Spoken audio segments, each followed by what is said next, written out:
The Brothers in Arms games are some of the most historically authentic World War II shooters ever created. The developers went to great lengths to recreate historical battles and locations, doing much research and visiting actual locations to achieve this. This series is much beloved among gamers and historians alike because of this, including our own research team. However, no historical game is without inaccuracies, and as always, in order to educate and entertain, we have researched and created this video. So let us begin. The game starts with a brief flash-forward sequence of the Battle of Bloody Gulch, or Hill 30. This battle was fought by a much larger force consisting mainly of the 506th Parachute Infantry Regiment, or PIR. The front line was much longer than just a single trench. A returning problem in this game is that the forces fighting the battles are much too small. Often only a squad is seen where whole battalions or even regiments fought in real life. While this can be explained as development restrictions, the game, and mods, shows several times that it can handle large amounts of AIs in other instances. Our character, Matt Baker, and his squad are a part of the 502nd PIR. While a small force of this regiment did play a small role in the battle, the 506th fought most of it. In this game, it seems as though the 502nd did it all. According to the game's tactical view, extras, and wiki, Baker is squad leader of the 3rd Squad, 3rd Platoon, Fox Company, 2nd Battalion, 502nd PIR, 101st Airborne Division. Problem is, all 3rd Squads in 1944 were mortar squads, and not rifle squads like shown in the game. The M1 Garand lacks its clip release button. We are also armed with the M1A1 Thompson, which is clearly modelled with a 30-round mag, but only holds 20 in-game. Us having 2 weapons from the start of this sequence and in most of the later chapters too should not be the case. We should, for the most part, begin equipped with just 1 firearm, which will be an M1 Garand for our sergeant. The first-person models of many of the firearms look weirdly short and stubby, while the third-person models look fine. Private Leggett iconically wears glasses throughout the game, even though American airborne that served as frontline troops were required to have 20/20 eyesight. Leggett is shown to be a private first class by the stripe on his sleeve. As a radio operator, he should be a technician 4th or 5th grade and have these stripes instead. Leggett also carries a pistol, while it's very unlikely for him to have one. Staff Sergeant Hazy is armed with a Thompson but has M1 pouches on his belt. This skin is repeated on other soldiers throughout the game. For the ones that do have the 5-cell Thompson magazine pouches, they again often do not correspond with the weapon they are using, and all of them throughout the game have them strapped vertically on their webbing. This was only really done by Pathfinders, and even they pretty much immediately switched it to their belt once in country due to how inconvenient this vertical wearing was. We wouldn't see them carrying them like this well into combat. Hazy has a double button compass pouch on his belt. These would only be carried by COs, but Hazy is an NCO. We see this on several other troops in game and none of them should have it. Many troopers in the game that are just privates all have private first class stripes on their sleeves. Troopers with the M1 bayonet have it hanging weirdly in the wrong spot on their belt. Despite none of them wielding BARs in this sequence, some of the troopers have BAR mag pouches that are also on a pistol belt, which is very wrong. And they often have a weird looking M1923 cartridge belt, where they should be equipped with M1936 pistol belts with rigger pouches. Photo evidence and equipment lists show that the paratroopers in the 502nd PIR wore these exclusively in Normandy. Leggett is heard desperately radioing for armoured support as commanded by Hazy. We need armor now! I need armor support now! This is despite of the fact that the tanks of the 2nd Armoured Division had been underway to the battle since mid-morning and had already reached them at 2 PM, 45 minutes before the time that the game claims this sequence takes place. The German attacking forces only consist of 17 SS Panzer Grenadiers, but we should also see a large number of 6 Fallschirmjäger troops here. A Panzer IV Auf D attacks our position. This tank is slightly anachronistic for the Normandy front, and should not be in this battle at all, since the Battle of Bloody Gulch involved the 17th SS Panzer Abteilung, which consisted only of Stugs along with a few Marder trees of the division's Panzerjäger Abteilung. All of the Panzer IVs throughout the game have the number 808 on their turrets. This is incorrect as only the 12th SS Panzer Division decided to number their tanks from 5 onwards. Every other division would start from 1. We are now brought to D-Day during the US paratrooper landings, where we drop in near what we are later told is St. Miraglise. Pouvez-vous nous dire où nous sommes? She says we're just northeast of St. Miraglise. The mission time states that it's 1:15 AM on D-Day, even though the 2nd Battalion of the 502nd dropped at 12:48 at Drop Zone A. It is later revealed that Baker's stick dropped too early before they reached their drop zone, so the time stated is more than a half an hour too late. It should be a few minutes before 12:48, not 1:15. I never asked to be squad leader, but I had no choice. Now I've got 13 soldiers under my command. 13 men depending on me to make the right decisions and not get them killed. 13 families relying on me to bring their husbands and sons home. 13. 13 is not a lucky number. Airborne squads and basically all rifle squads in the US Armed Forces consisted of 12 men at full strength, including the squad leader, meaning Baker should have 11 men under him, not 13. I understand the team with 13 being an unlucky number and equal to a baker's dozen, but it is still inaccurate. We can count 13 men in his airplane in the cutscene, including Staff Sergeant Hazy and himself. An airplane stick would consist of 15 to 18 men, so this is also inaccurate, and it makes the previous statement even more weird, since there's only 11 men seen under his command here. On top of the uniform errors mentioned in the prologue, the paratroopers have a few gear pieces missing that they should definitely have at this initial jumping phase. First being the absence of the gas brazzards around their arms. Second is that none of them have their famous leather cavalry gloves. And third being that a number of the paratroopers do not have scrim on their helmets, including our character Baker. Every soldier in the 502nd would have worn scrim, as proven by both photographic evidence and equipment lists of D-Day. The M1911A1 slide does not draw back, even when the chamber has been emptied before reloading. Here we see our first German troops. These are supposed to be Osttruppen of the 709th Static Infantry Division, but they all incorrectly wear Obergefreiter insignia on their sleeves. All of them wear the same uniform with M43 field caps, when some of them should at least be wearing helmets. All of the swastikas on the German uniforms and vehicles have been either removed or replaced with the Balkenkreuz, likely due to censoring policies. All Osttruppen in the game are heard speaking German, Den brauchen wir uns, glaube ich, keine Sorgen mehr zu machen. even though most of them did not. Their officers did, but we see none of those. These troops were most likely part of the 2 Georgian battalions of the 739 Grenadier Regiment, meaning we should hear them speak Georgian. All of the Osttruppen are just equipped with Kart 98Ks. We do see the MP40 and MG42 introduced among other German army or Heer forces later, but even then it is still quite a lacking variety of weapons. We should see them having more firearms such as MG34s, Gewehr 43s, along with pistols such as the Luger and Walter P38, the latter of which even features in this game's multiplayer but not in the campaign for some reason. The STG-44 could also appear among the Heer as well. This weapon too exists in the game already in the campaign actually, but only among the Fallschirmjäger and SS troops we encounter later for whatever reason. The Kart 98K lacks hinges, so the adjustable sight can't actually function.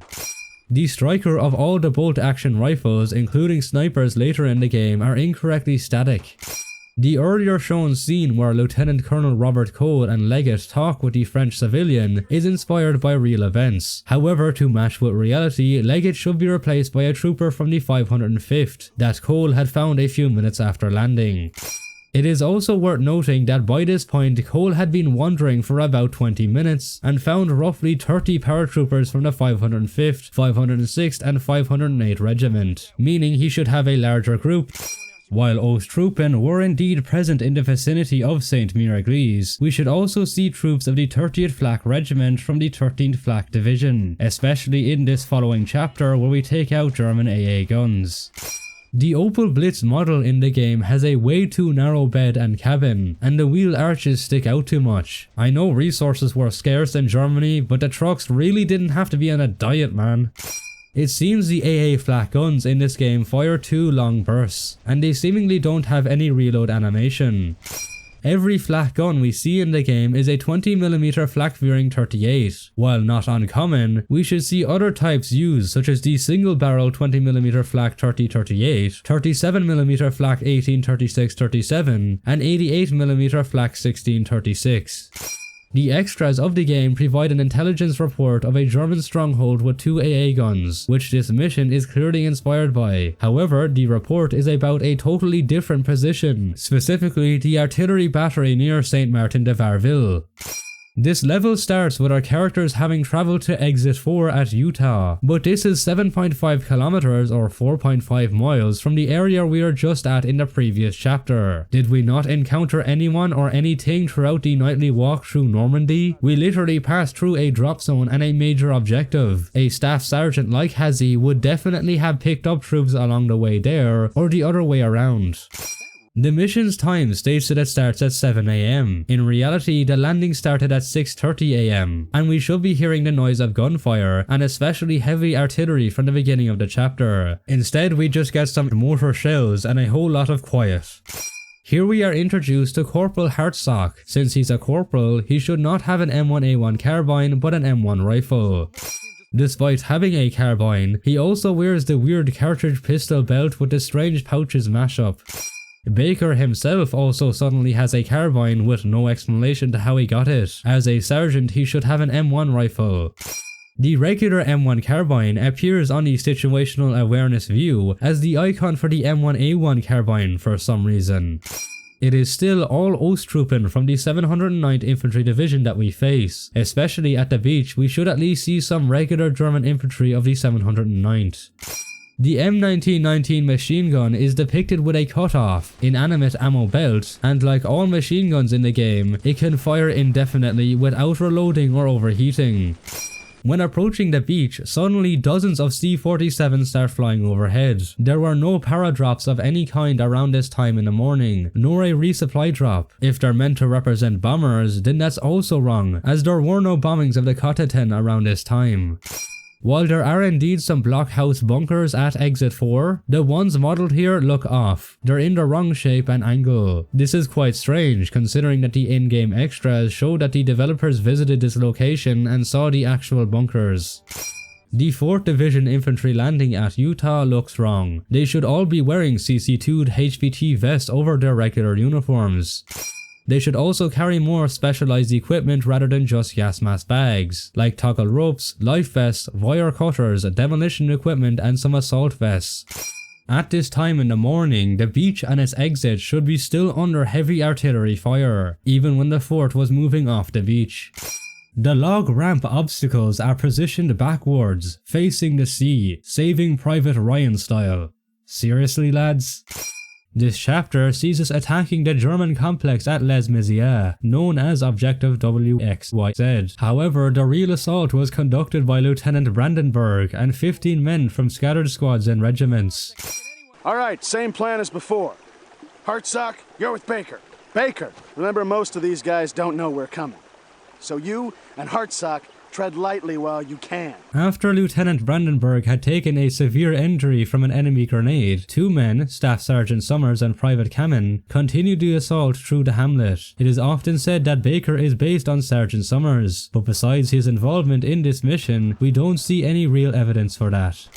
We are now up against regular Heer infantry of the 91st Luftlander Division. There are problems again. First, there are once again all Obergefreiters. At least the troops carrying MP40s do have Unterofficer insignias, however, they too still have Obergefreiter stripes on their sleeves. Second, their helmets have decals, which they shouldn't have in 1944. Besides that, the decals are the same eagle on both sides.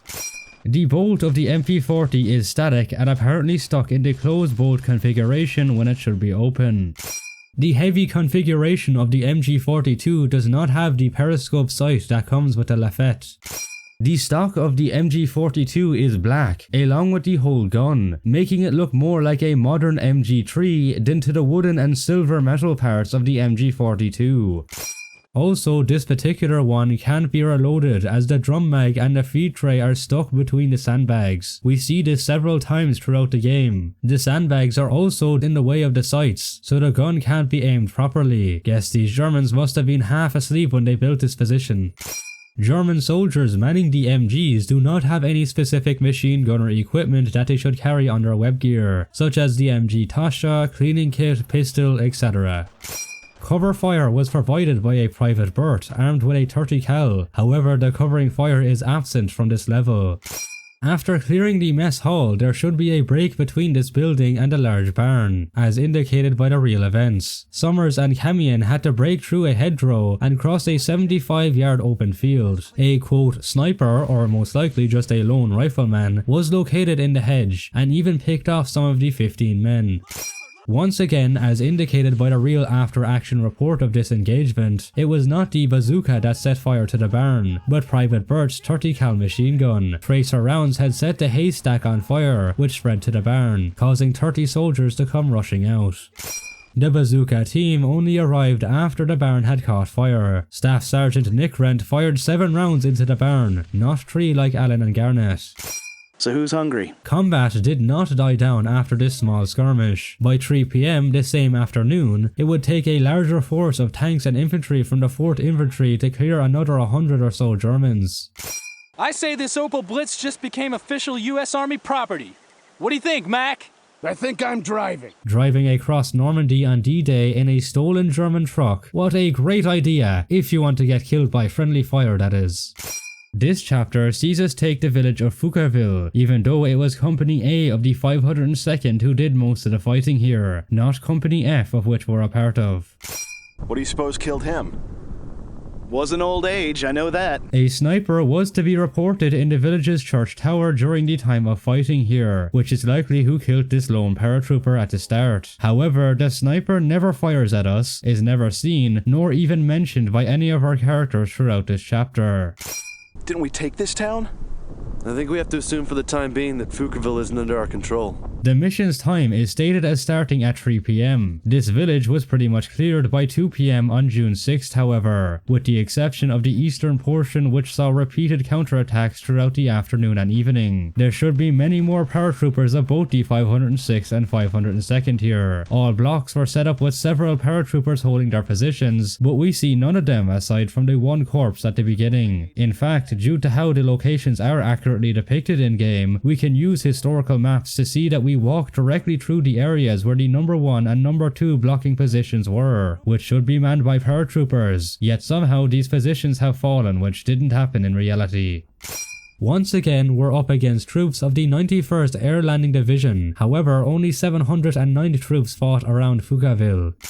The church was not cleared until the late evening, with only 2 Germans inside, one of which tried to flee at the very start, being cut off as he jumped a hedge, with the second being the sniper, which was loosely reported to have been killed after an enfilade of fire bracketed the floorboards beneath him from the paratroopers below. It has been said by Lieutenant Swanson in the after-action report that the Germans never mounted a serious attack at Foucaultville. However, if they did, the roadblocks would have likely fallen, as over 150 Germans were said to be in the hills that overlook the village to the north. It seems as though we played a simulation of this potential attack that never actually happened in reality.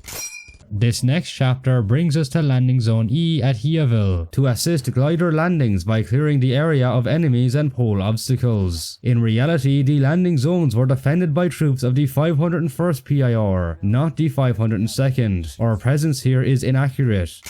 And even if it wasn't, there should again be many more American troops defending this landing zone rather than just us 4. The gliders were their only way to get sufficiently resupplied at that moment. There would be way more poles set up in the fields than just groups of 3 as we see in this chapter. The landing zone should be marked by yellow panels and green smoke, none of which are seen anywhere.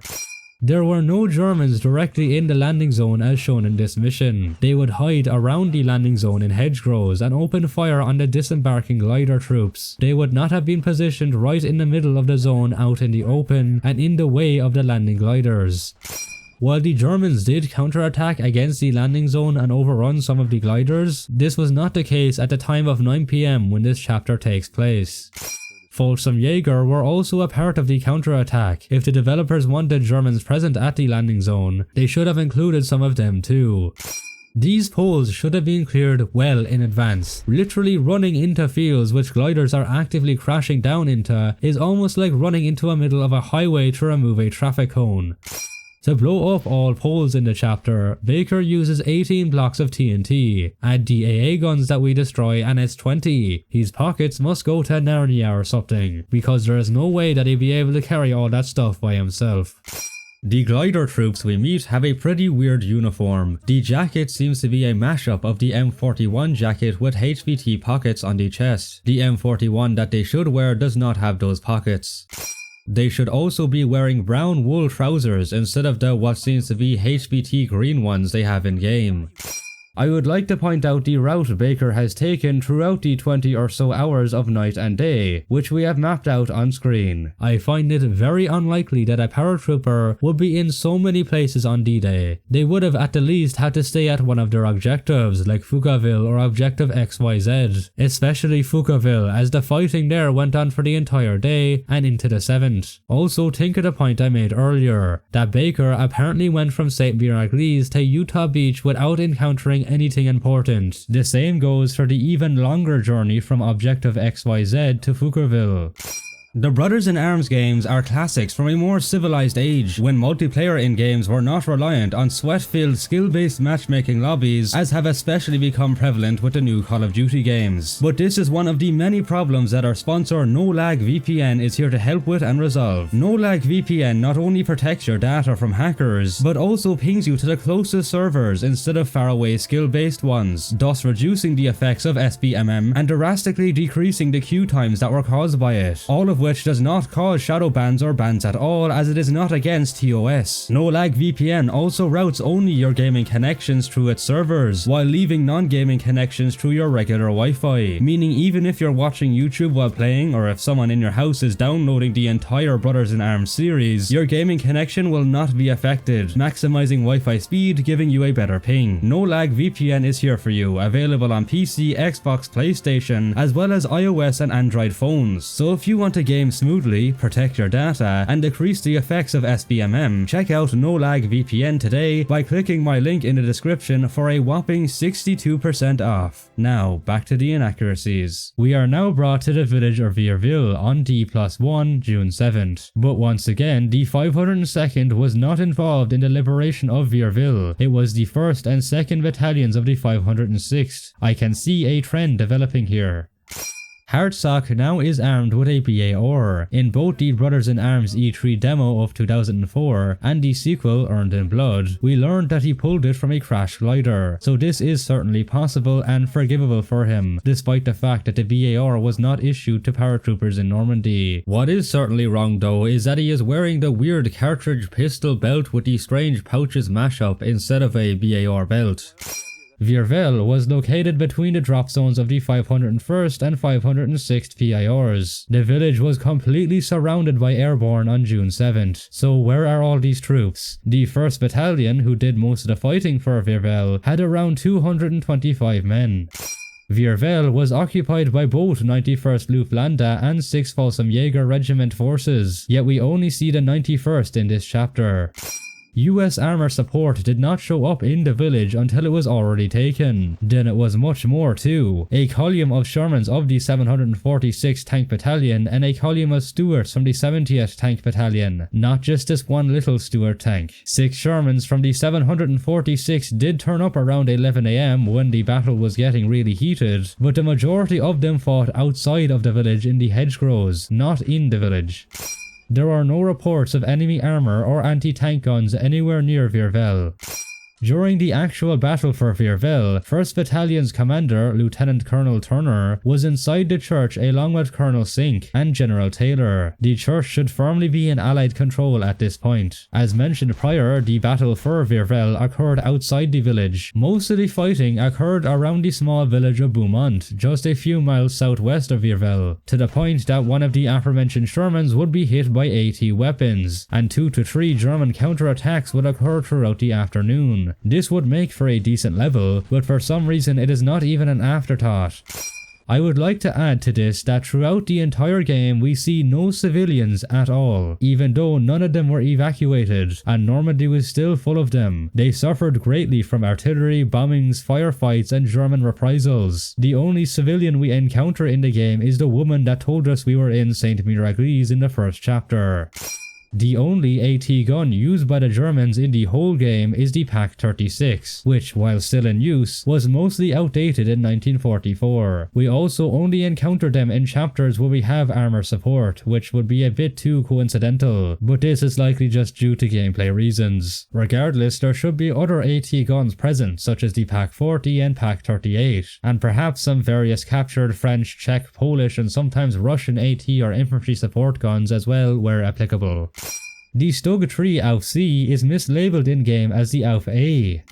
It's indicated that this Stug and all others in the game are a part of the 100th Tank Battalion. Firstly, this is not exactly the right name. The correct term would be the Tank Replacement and Training Battalion 100. Secondly, this battalion did not have any Stugs, but mostly captured French tanks and one Panzer III. And thirdly, this battalion did not fight at Viervel, because as aforementioned, there were no German tanks present here. In fact, these Stugs themselves are quite anachronistic for the front as a whole. Like the earlier seen Panzer IV, this is also an older model. They should at least be the Panzer IV AUF-G and Stug 3 AUF-G or Stug 4 where applicable.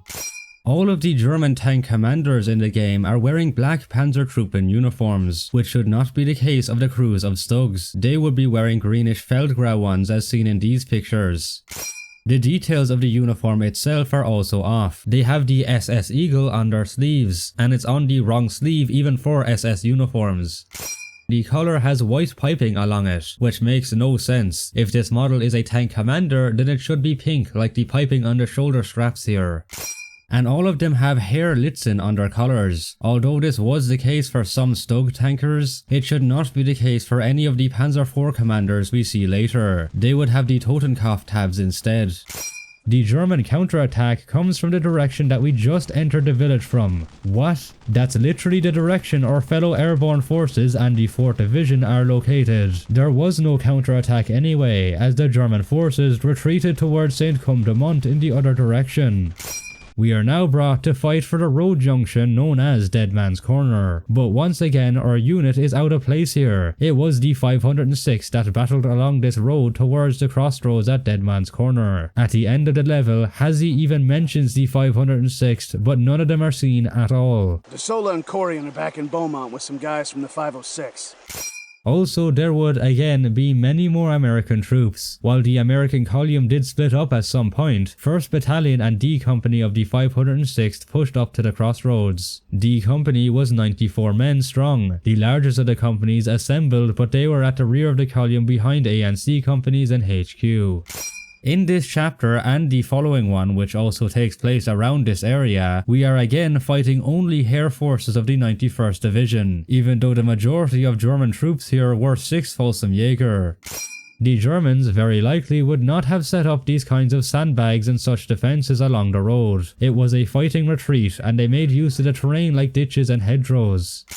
They would also not deploy AT guns during their retreat here. In reality, the American column moved down the road with almost no contact taken. When contact was taken, it was sporadic and only halted the troops for minutes. The largest of these engagements was at the crossroad east of Saint-Côme-du-Mont, where D Company got lost and sent up an orange flare, which prompted a heavy German attack.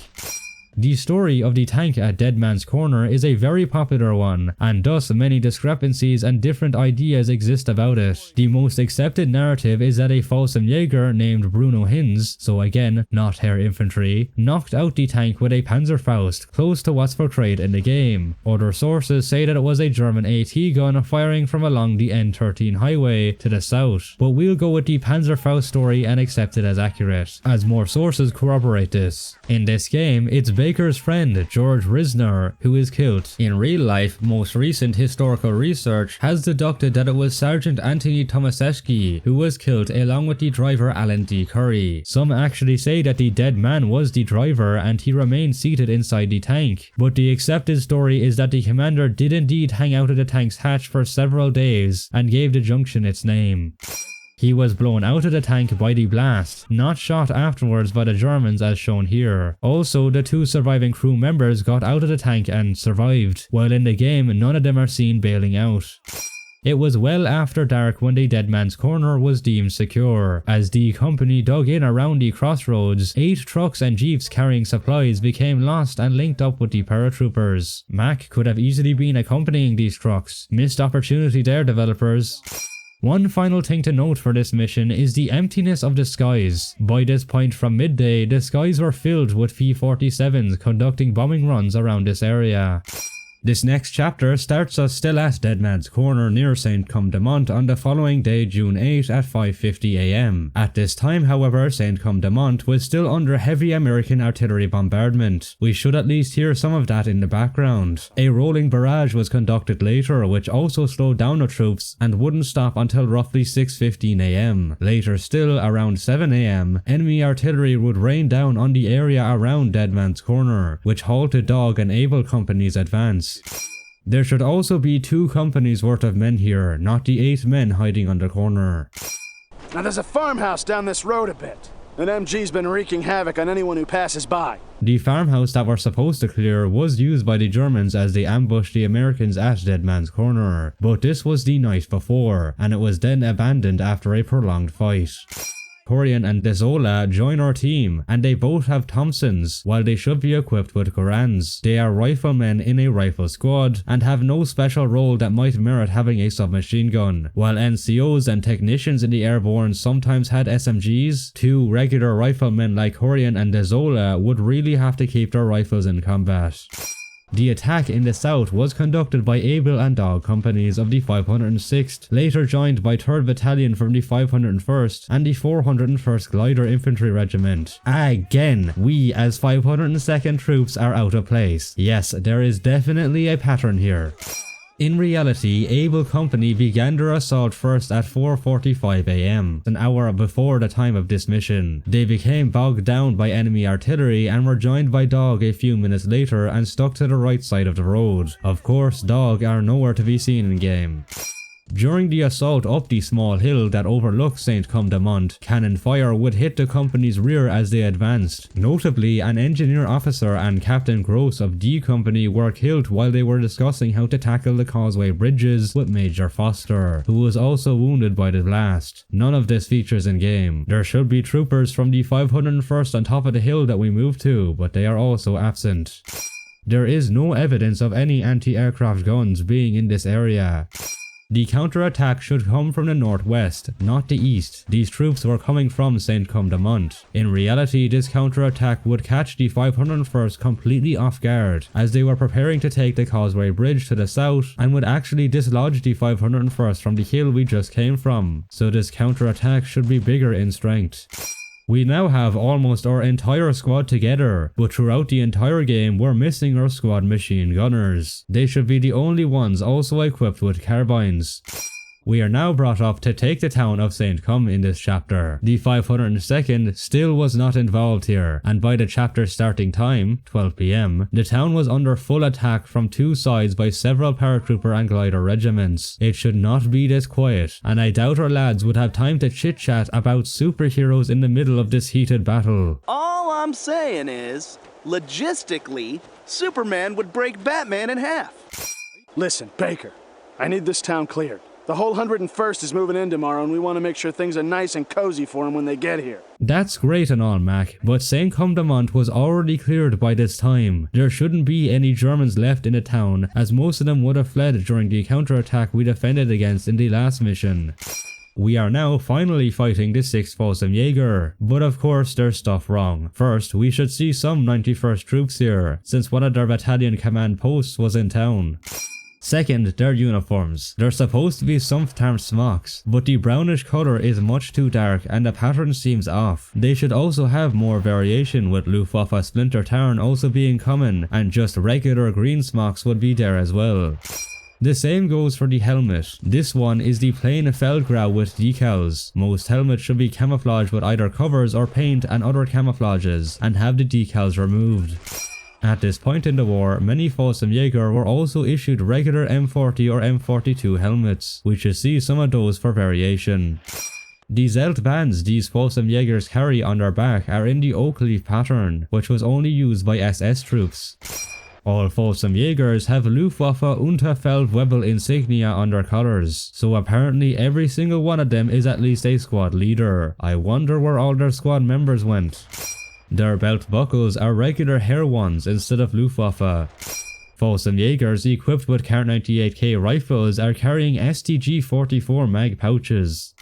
Similar to the earlier Osttruppen, the Jägers, specifically just in this chapter, only carry Kar-98Ks. We do see the addition of the STG-44 and MG-42 among them later, but there should still be a higher variation in small arms for them, including the aforementioned weapons, in addition to the MP-40, which exclusively appears among Air Forces only in the game for some reason.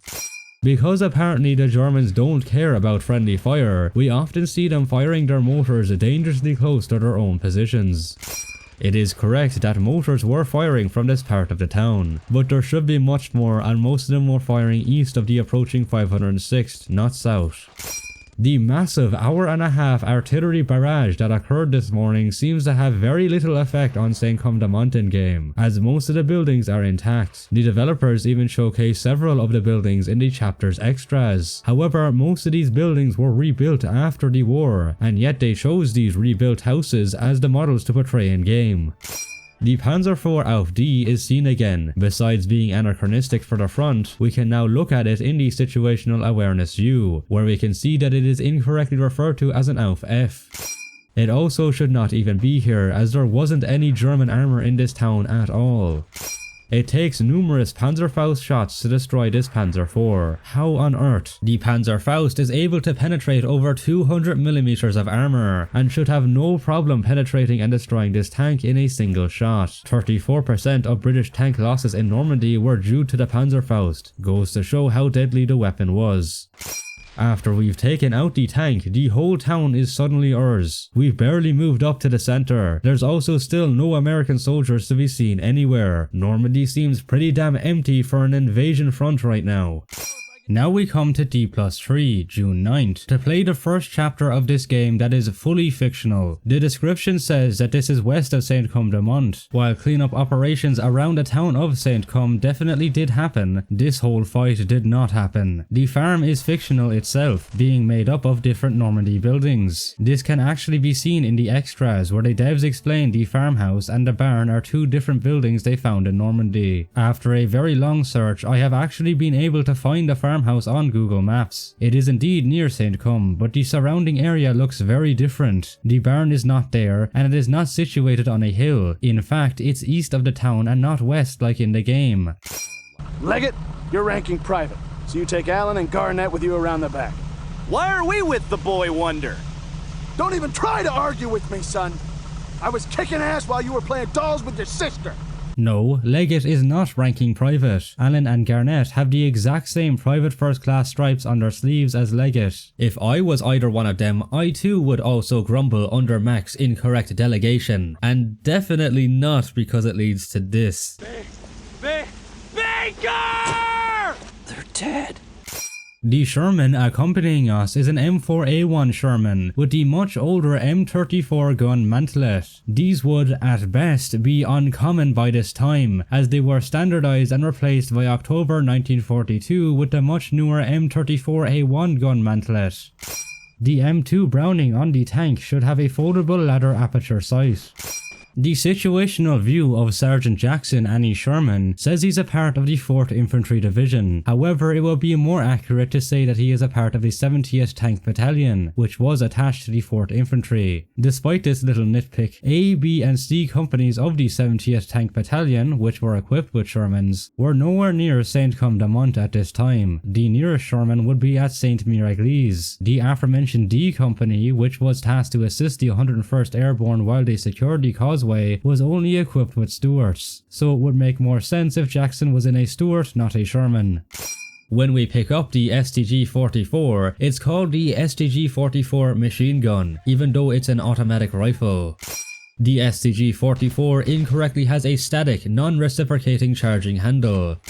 The front sight post has been incorrectly mounted on the gas plug, and the fire selector and safety are missing. These thugs are still the wrong version and should most probably not be here, as there are no reports of armor in this area on June 9th. Our following mission tasks us with destroying a bridge to Carentan over the Douve River. There's a bridge at the end of the train wrecks. Battalion thinks the Jerrys might use the bridge to cross tanks over the river. I want you to go there and drop it into the water. But this is quite a perplexing one. The in-game extras actually provide an after-action report that tells us about a recon flight made over this area. The devs use this to justify a mission here. What they leave out though is that this very same report says that the recon saw this bridge was already blown and thus it was unnecessary to take it. The fact of the matter was that it was the Germans who destroyed this bridge by 2 PM on June 8, the day before this chapter. The whole mission is thus fiction, as no Americans went over here. Military maps of the area on June 9th actually showed the American lines established more to the north around St. Cum. Besides the entire mission being made up, the area is fictionalized too. This is what the bridge looks like in real life. Do you see any houses? Any other bridges? Nope, yet those are still all there in this chapter. We start the mission already on the other side of the river with a tank. How on earth did we get here if the bridge is in German hands? Baker now suddenly has a BAR as well. How Hartsock got it earlier was explained, but Baker here really just should not have one. The TNT blocks that are placed on the bridges are of the US design with German text instead of English and scaled up for some reason. For destruction of bridges, the Germans used a number of methods, but the most common method was bundle TNT sticks. Another option would be the 500-gram Vest Valet ammunition nitrate explosive blocks, which would be a better alternative here.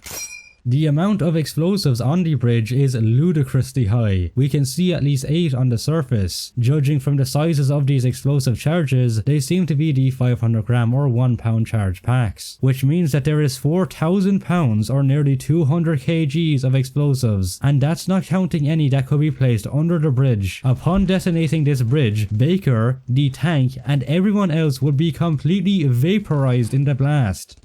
The plunger or blasting machine is correct, however its model is far too big. The size should be the same as Baker's Palm, but in game it looks to be almost double in size.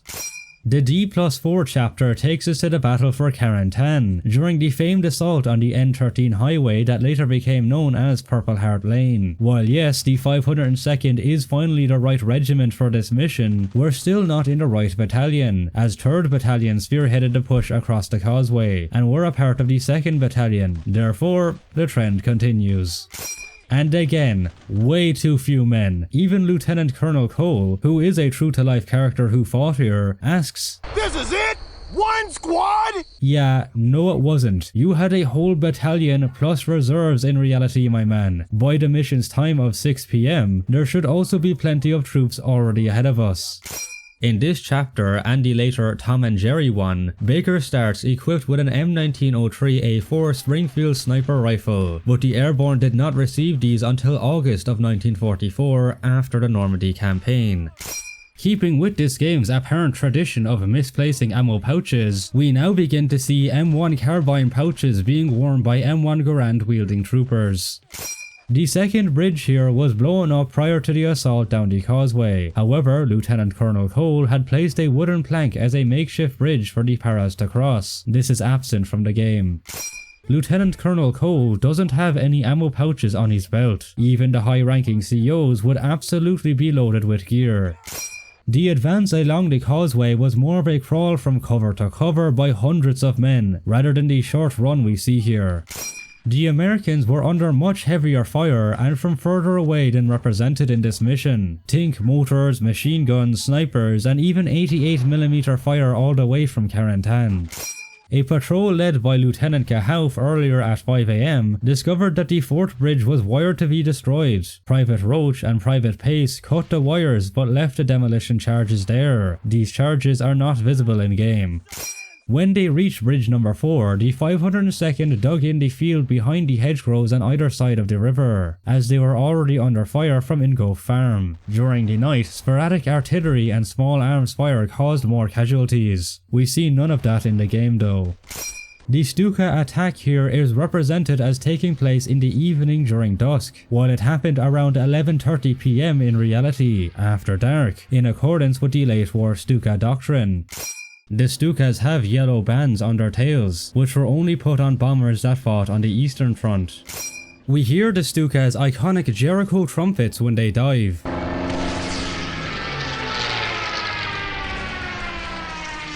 Jericho trumpets were immediately phased out of service by the end of 1940, so should not be heard here in 1944.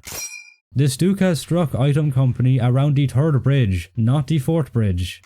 The following chapter starts with us waking up at 6:15 AM the following morning still at Bridge 4. Apparently Baker was knocked out the entire night and the guys just left him here on the road for dead. Why this happened and how he was not hit by enemy fire from Ingao Farm or random artillery while lying here for over 12 hours in such an open position is perplexing. Despite how the bridge was bombed yesterday, Corian and Red crouch over us as if it just happened. These guys have been dug in the entire night in a nearby field, but haven't been able to take a look at the bodies yet?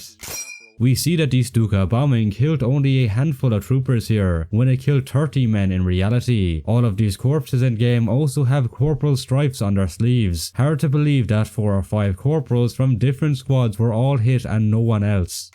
The Belgian gate is completely destroyed, but in reality the Belgian gate was still perfectly intact. It wouldn't be until the afternoon when engineers cleared the Belgian gate and repaired the 2nd bridge. We should still see soldiers from Item Company creeping through the Belgian gate, as they arrived late after the strafing and bombing from the Stukas the previous day. They would be filtering over the bridge even after Cole had taken the farmhouse. As we walk down the road to join Cole, there should be a house on fire halfway down the road to the left, as it was set alight by a motor fire just before he woke up.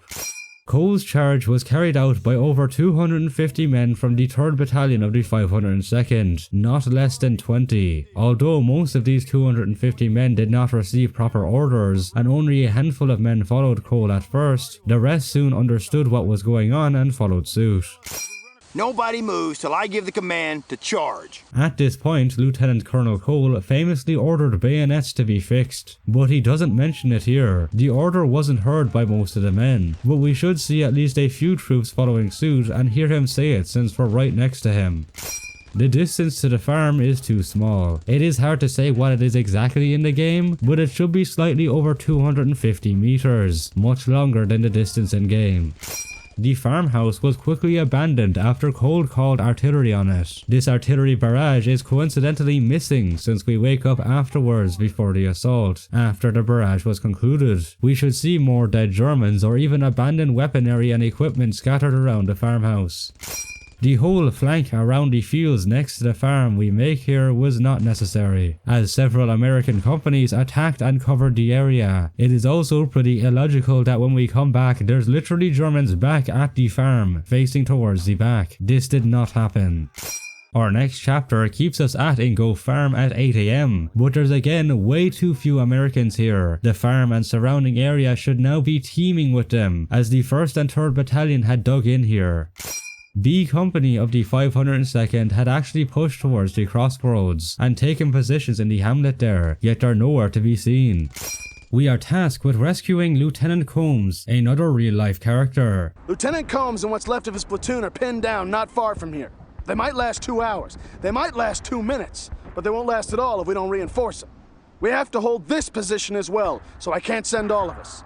Baker, take Hartsock, Obrysky, Zanovich, and bring Combs and his men back here. In fact, he was not rescued but fought his way back to the perimeter after it was isolated. He was also not alone, but in a group larger than seen here even when our forces arrived to join him.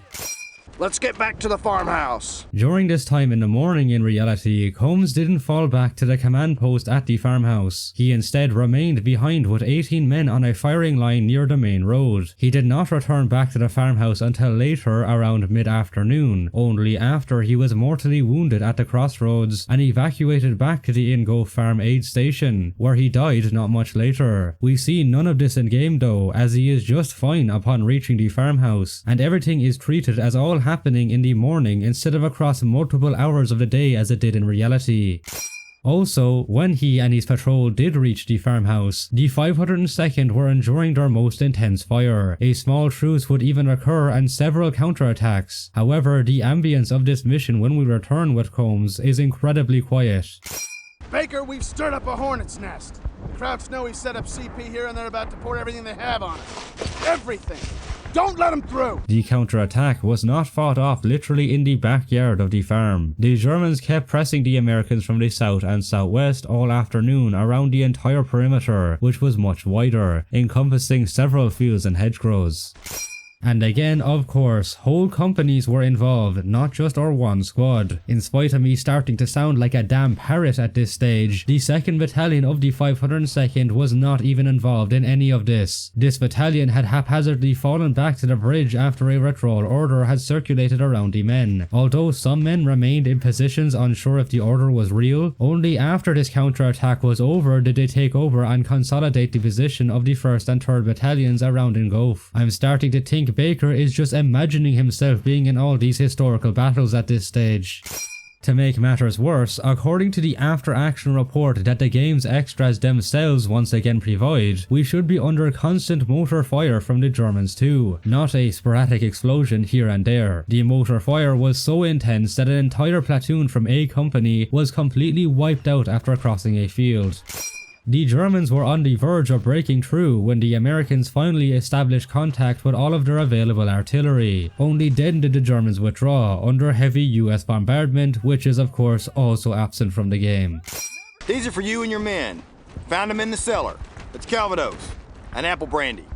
Get some rest, boys. Cole, in reality, would not have time to kick back with some Norman apple brandy. In actuality, he had an aid station set up at the farm and was busy for most of the afternoon tending to the wounded. The 1st aid station is also completely absent from the game. In reality, the 1st and 3rd Battalions returned to St. Come-de-Mont at 11 PM after the combat died down around 10 PM, leaving 2nd Battalion to defend in Gulf Farm, and the 506th bypassed them, continuing onwards to their attack positions near Carentan. The June 12th D+6 chapter sees us partake in the attack on the town of Carentan. The assault began at 6 AM in actuality and not 5 AM as stated here though. Baker, we gotta clear this city. I got another squad coming in south of you. They're hurt worse than you guys, so I'll be assaulting with them. As far as the sources are concerned, the 502nd PIR was held in reserve for the attack on Carentan, after sustaining heavy casualties at Purple Heart Lane in Gulf Farm and the push south of the town. It is however possible that 1 or 2 platoons of the 502nd did advance in the western part of Carentan. It's hard to determine though and thus unlikely. The 6th Fallschirmjäger Regiment's commander, Friedrich von der Heydte, recognized the threat of the American advance and pulled most of his regiment out of the town to link up with the approaching 17th SS Panzergrenadier Division to the south. He hoped that together they could counterattack in force and retake Carentan. He left only 1 company of Fallschirmjäger to hold off the Americans, but with the enemy scaling system of this game, we only encounter 17th SS in Carentan, even though they were never there. Nearly all of the SS Panzergrenadiers are armed with the STG-44. They should instead have the previously mentioned more varied weapon arsenal with higher numbers of Kar 98Ks. For the few of them that are armed with Kar 98Ks, they still carry STG-44 ammo pouches. The SS troops also only wear jackboots, even though low boots and gaiters should also be common. There are no SS runes or rank insignia visible on their collars. In fact, it seems they're wearing Wehrmacht uniforms beneath their smocks. We find yet another dead paratrooper with a VAR next to him and carrying M1 pouches. Just no. There should not be any German armor in the town, and once again it's the wrong outdated model of Panzer. In the in-game extras, the devs proudly go into detail of how they recreated this warehouse from the 1940s. It is however very illogical for the Germans to hold up in here. It has no tactical value, and remember, there are only 1 company of Fallschirmjäger in the whole town. There's just way too many troops here in this chapter. The following chapter sees us hold off a counterattack on Carentan. The Krauts are counterattacking! We gotta hold this position! But this is unfortunately another fictional mission. There was no German counterattack at the church of all places. By this level's time of midday on June 12th, most of the town was cleared and only sporadic house cleaning was going on. Once again, the 17th SS was not here, and the sheer amount of tanks is ridiculous, as there was again no German armor involved in the fighting here. You guessed it, we're the only ones here, despite how the town was crawling with American troops by now. We use the M1 bazooka, even though the M1A1 or M9 would be far more appropriate for the airborne to have at this stage. The player's reload animation also does not show us connecting the wire to the rocket of the launcher, thus we should not be able to fire it. Despite a German tanker model already existing in the game, the tank crewman who hops out of the Panzer in this cutscene is wearing just a regular hair uniform with mag pouches and all. We are now brought to southwest Carentan to fight in the Battle of Bloody Gulch. This was the level that was featured in the prologue flash forward sequence seen earlier, so we will not be repeating inaccuracies already counted there. This finally seems to be an engagement in the game where the specific unit we're supposed to be a part of actually took part. As a matter of fact, from all the recorded engagements in the entire game, this is the only one where Fox Company 502nd actually fought. The chapter time states it's 1:45 PM. By this time, the battle had been going on for over 7 hours and was almost finished. In fact, as aforementioned, at 2 PM the 2nd Armour had reached the US line. Throughout this chapter, we find most of the German soldiers, machine gun positions, and even tanks behind, facing away from the American line. Do I even have to explain how stupid that is? We enter our American line, and yes, it's way too small, but it should also be held by the 506th. The terrain is hard to identify, but I'd say we're actually in Easy Company's position on the far right. The troops of the 2nd Battalion 502nd that took part in the battle took position on the right of E Company. 506 and some of them flanked around the right of the American line and attacked the German forces in the rear. Why does this chapter not show that? Also, we don't see anyone to our left. We're the only ones here, even though the line extended much further. Instead of flanking, Baker is sent to single-handedly find the US armored forces. To do this, he goes in the same direction as this 502nd flank went, but then heads to the rear instead of towards the Germans. About time somebody showed up. I can't find F Company. It's a mess out there. We got all your radio relays, just couldn't find you guys. Hop on, Sergeant. Lead the way! It was tanks of the 2nd Armoured Division that found the 101st Defensive Line on their own after being called in by HQ, not by Leggett via radio or by Baker coming to get them. They also were able to find the line easily and didn't need guiding. They also came in from directly behind the line, from Carentan, and not from the direction shown in game. Do I even need to point out that it was more than just 2 Shermans, more like 60 tanks plus infantry of the 29th Division.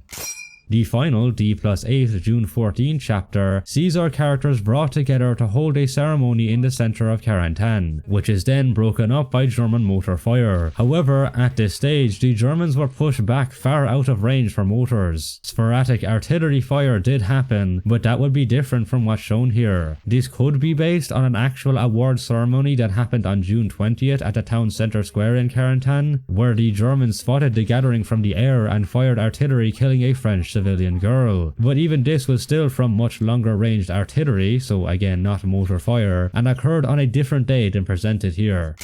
Brothers in Arms Road to Hill 30 is an amazing game, with huge respect for history and tries to portray it as accurately as possible. However, the developers still took creative freedom, and created a grand total of over 210 historical inaccuracies, many of which were mostly unnecessary and could have been avoided. It is however still a great game with an amazing narrative, and we heartily recommend it as one of the most authentic World War II shooters out there, especially in comparison to the inaccurate messes that most other games are, including older ones like the original Call of Duty and its expansion pack United Offensive, which we have covered on screen now. Massive thanks to the work of our research team members K-Nyne, Davidson, Munacho Inc, Michael Akkerman, and FeReise for their critical aid in creating this video, and of course thank you for watching. This has been the Frosty One, out.